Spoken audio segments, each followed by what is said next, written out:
रतन सिंह आजाद हुए तो खिलजी खिसियाया था, घर में ही मिली पराजय के कारण वो तिल लाया था। मेवाड़ धरा के कुछ सैनिक पिंजरे को तोड़ गए थे और खिलजियों की आंखों को लज्जित छोड़ गए थे। गोरा बादल चचा भतीजे लाखों पर भारी थे, युद्ध कला के करतब उनके सचमुच तलवारी थे। बिना शीश के युद्ध लड़ा था, कथा अमर कर आए। जीत गई रजपूती और दुश्मन के मुंड झुकाए। तो इधर नगाड़े बजे, उधर दिल्ली में मातम छाया और अहंकारी खिलजी खुद ही खुद में चिल्लाया। बोला सेना से मुस्तंडो जाओ और मर जाना, अपने बेहूदे चेहरे मुझको अब नहीं दिखाना। दिल्ली जैसे बड़े दुर्ग की रक्षा ना कर पाई चंद सैनिकों के हाथों, घर में ही मुंह की खाई। वो आजाद परिंदे से आए और उड़ा ले गए, तुम तलवार न खींच सके वो राजा छोड़ा ले गए। वाह, जिंदाबाद जिंदाबाद, वाह। उसने मुझको ललकारा है, मैं उसको ललकारूंगा। घर में घुसकर मारा है, घर में घुसकर मारूंगा। हाथी घोड़े सजवाओ, भाले पर्ची उठवा लो, सारी तलवारें तीर कटारों कटारी पर धारे रखवा लो। कूच करो चित्तौड़ दुर्ग की घेराबंदी कर दो, जो आंखें पद्मिनी को देखें वो आंखें अंधी कर दो। बूढ़े बच्चे विधवाओं पर रहम नहीं तुम खाना, वीरों से ना जीत सको तो छुपकर तीर चलाना। दबे पांव चित्तौड़ चलो तुम भनक न हो दुश्मन को, मैं गर्दन से दूर करूंगा रतन सिंह के तन को। तो खिलजी अपनी सेना लेकर पहुंचा उस माटी में, बलिदानी धरती के ऊपर मेवाड़ी घाटी में। एक मुफ्त सेना को रोका, जोरों से चिल्लाया और कायरों के समूह को एक फरमान सुनाया। बोला सन्मुख दरवाजा तोड़ो, आगे घुस जाओ, मेवाड़ी मान पद्मिनी को मेरे सन्मुख ले आओ। जो ही सैनिक बड़े सभी का सहसा मन न कुलाया, किला नहीं था सन्मुख उनको काल खड़ा दिखलाया। सैनिक बोले माफ करो हम अंदर ना जाएंगे, है विशाल दरवाजा इसको तोड़ नहीं पाएंगे, और तोड़ पाए तो महाराज हम अपना कफन सिलेंगे। किले के अंदर सोए हुए मेवाड़ी सिंह मिलेंगे, सोए शेर जगेंगे तो फिर सबकी रूह हिलेगी। कितनी भी तेज भाग लेना पर दिल्ली नहीं मिलेगी, वक्त अभी झुकने का है, मेरे आका झुक जाओ। सबकी खैर चाहते हो तो बाहर ही रुक जाओ। चित्तौड़ दुर्ग दुर्गों का राजा, अंबर सी ऊंचाई, पैदल घूमो तो उम्र गुजर जाए इतनी लंबाई। लंबाई से भी विशाल थी रावल की प्रभुताई, प्रभुताई से बहुत कठिन थी पद्मिनी की ठकुराई। ठकुराई के आगे खिलजी विवश दिखाई पड़ता, किला बेध लेने वाली वह नित्य नीतियां गढ़ता। किंतु किले की उस दृढ़ता का वाह वाह क्या कहना, किंतु किले की उस दृढ़ता का वाह वाह क्या कहना। 8 माह तक रेत छानती रही खिलजिया सेना, वाह। दीवार दुर्ग की ददक रही थी दंगल के जंगल में, और दुष्ट दारुण दुख पाते मेवाड़ी मंगल में। जिधर देखते थे केवल बस रेत दिखाई पड़ता, सन्मुख किला किले सन्मुख रणखेत दिखाई पड़ता। सुनो सहस्त्रों शंकर का सम्मान किले के ऊपर, और एकलिंग महादेव वरदान किले के ऊपर। किला किलेश्वर क्या कमाल था, कुशल कमाल वही था। किला किला था, केवल किला किले का नाम नहीं था। गुप्तचरों ने देखा और राणा रावल से बोले, पहले सांस संभाली और फिर धीरे से मुंह खोले। बोले हुकुम, किले के बाहर काले घन छाए हैं, खिलजी के कायर सियार द्वारे तक चढ़ आए हैं। खिलजी की सारी सेना है थोड़ी दूर किले से। उस रोज खबर ये रतन सिंह के उतरी नहीं गले से, थे महान बलवान किंतु दिल में खलबली मची थी। उस दिन रावल को गोरा बादल की कमी खली थी। वाह, क्या बात है। ऐसा नहीं, ऐसा नहीं कि शेर चमकना अपना छोड़ गए थे, ऐसा नहीं वो लड़ मरने का सपना तोड़ गए थे, ऐसा नहीं कि शेर मांद में छुप कर बैठ गए थे, ऐसा नहीं शत्रु सेना से चुप कर बैठ गए थे, ऐसा नहीं कि राजपुताने में रणवीर नहीं थे, ऐसा नहीं कि रावल के तरकश में तीर नहीं थे, ऐसा नहीं कि उनकी तलवारों पर धार नहीं थी, ऐसा नहीं कि मेवाड़ी मिट्टी खुददार नहीं थी। केवल एक यही भय था जो उनको रोक रहा था, मानवता का रक्त बहेगा, ये डर टोक रहा था। पर्वत और युद्ध के किस्से और वैश्या का मुख, ये तीनों समुचित दूरी से ही देते सुंदर सुख।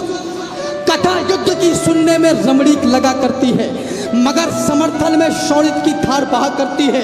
बच्चे अनाथ होते हैं, बहुएं विधवा हो जाती हैं, तभी युद्ध की असली सूरत मित्र नजर आती है। वाह! तो यही सोचते थे रावल की अगर लड़ाई होगी तो ये सच है, दुनिया में अपनी ठकुराई होगी, अपनी ठकुराई होगी, पर हर जगह बड़ाई होगी, किंतु बड़ाई की कीमत सचमुच योद्धाई होगी। खिलजी की सेना में है जितने भी लड़ने वाले, उनमें से ज्यादातर है भारत के रहने वाले। भारत के रहने वालों से हरगिज नहीं भिड़ेंगे, जब तक युद्ध तले टालेंगे तत्पश्चात लड़ेंगे। सभा बुलाई गई और सारे मंत्री बुलवाए, सच्चे महारथी और योद्धा भी दरबार में आए। कोई कहे शत्रु सन्मुख है रावल, देर न करना, और पड़ोसी राजाओं के लिए टेर मत करना। सच्चा सूरवीर वो ही जो मारे या मरता है, कितने भी स्वान सिंह घेरे पर सिंह नहीं डरता है। मृत्यु वो नहीं जो हमको अपने संग लेकर जाए, मृत्यु वो नहीं जो शरीर से प्राण अलग कर जाए, मृत्यु वो नहीं जो भय का कोई उन्माद उठाए, मृत्यु वो नहीं जो जीवन जीने में आड़े आए। मृत्यु तभी जब कहीं हमारा स्वाभिमान मर जाए, मृत्यु तभी जब हम विपरीत परिस्थिति से डर जाए। राजन क्षमा, मगर कहता हूं कौन मृत्यु होती है, शत्रु अगर ललकारे तो फिर मौन मृत्यु होती है। अरे मातृभूमि है माई, तो माई के लिए लड़ेंगे, जिसमें खेले हैं उस अग्नाई के लिए लड़ेंगे, सत्य सनातनता की प्रभुताई के लिए लड़ेंगे, अटल राष्ट्र भारत की ऊंचाई के लिए लड़ेंगे। अरे किसी और के लिए नहीं, भाई के लिए लड़ेंगे, जग में भरत वंश की ठकुराई के लिए लड़ेंगे। जिंदाबाद जिंदाबाद जिंदाबाद। वाह! फाटक खुले, वाह! किले भीतर से लावा फूट पड़ा था, क्या बात है, और खिलजियों पर भूखे सिंगों सा टूट पड़ा था। वाह! पद चापों से उड़ी धूल धरती को गगन बनाती, मातृभूमि की रक्षा का क्या अनुपम दृश्य दिखाती। हर हर महादेव की ध्वनि से गुंजित हुई दिशाएं, तभी अग्नि की तेज लपट सी चलने लगी हवाएं। बढ़े काल से हाथ मिलाने, सर पर कफन लपेटे, आज चले आखेट खेलने, एक लिंग के बेटे। तो आसमान बिस्भुने हुए बाणों को उगल रहा था, और काल भी तीव्र गति से जीवन निगल रहा था। योद्धा अपनी योद्धाई का कर्तव्य दिखा रहे थे, माटी और लाल होवे सो सोनित मिला रहे थे। उस रोज मौत रणभूमि में कईयों मौतें मरती थी, तलवार ढाल से टकराती थी, टंकारे भरती थी। उस रोज दामिनी भाले की नौकों से खेल रही थी, और कालिका स्वयं स्वर्ग से रक्त उड़ेल रही। क्या कहा, वाह वाह वाह! क्या कहा, वाह! बहुत अच्छा, बहुत अच्छा। और कालिका वाह! स्वयं स्वर्ग से रक्त उड़ेल रही थी। बहुत अच्छा, वाह! अब तक तो स्वाभिमान की एक कथा रणमध्य गढ़ी जाती है, इधर किले के भीतर भी एक जंग लड़ी जाती है। वाह! शाका उधर, इधर जौहर, क्या तालमेल अलबेला। मातृभूमि की रक्षा में क्या हुआ खेल अलबेला। स्नान ध्यान के बाद हाथ जब एक लिंग के जोड़े, लगी भवानी जब पहने थे लाल रंग के जोड़े, तो लाल रंग के जोड़ों संग सारे श्रृंगार किए थे। वो सारे श्रृंगार मात ने अंतिम बार किए थे।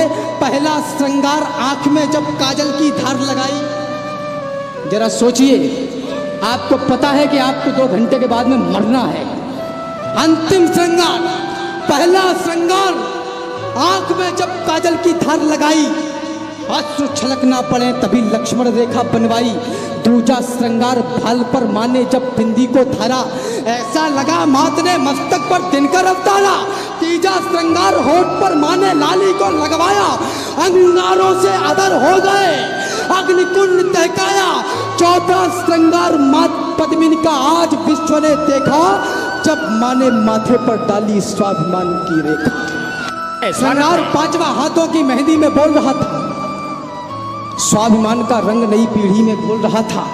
6वां श्रृंगार कर्ण कुंडल मनमाने लटक रहे थे, जैसे कोई देशभक्त दीवाने लटक रहे थे। या श्रृंगार 7वां नथनी क्या मर्यादा धार रही थी, हाँ। उसके आगे पवित्रता भी खुद को हार रही थी।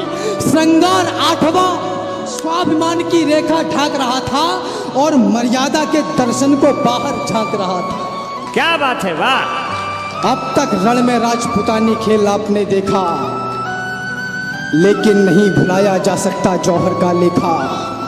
वाह। नहीं भुलाया जा सकता बलिदानी ज्वालाओं को, नहीं भुलाया जा सकता 16,000 माओं को, नहीं भुलाई जा सकती कन्याओं की अटखेली, नहीं भुलाई जा सकती वह दुल्हन नई नवेली, नहीं भुलाई जा सकती वह गर्भवती योद्धानी, नहीं भुलाई जा सकती है कभी पद्मिनी रानी।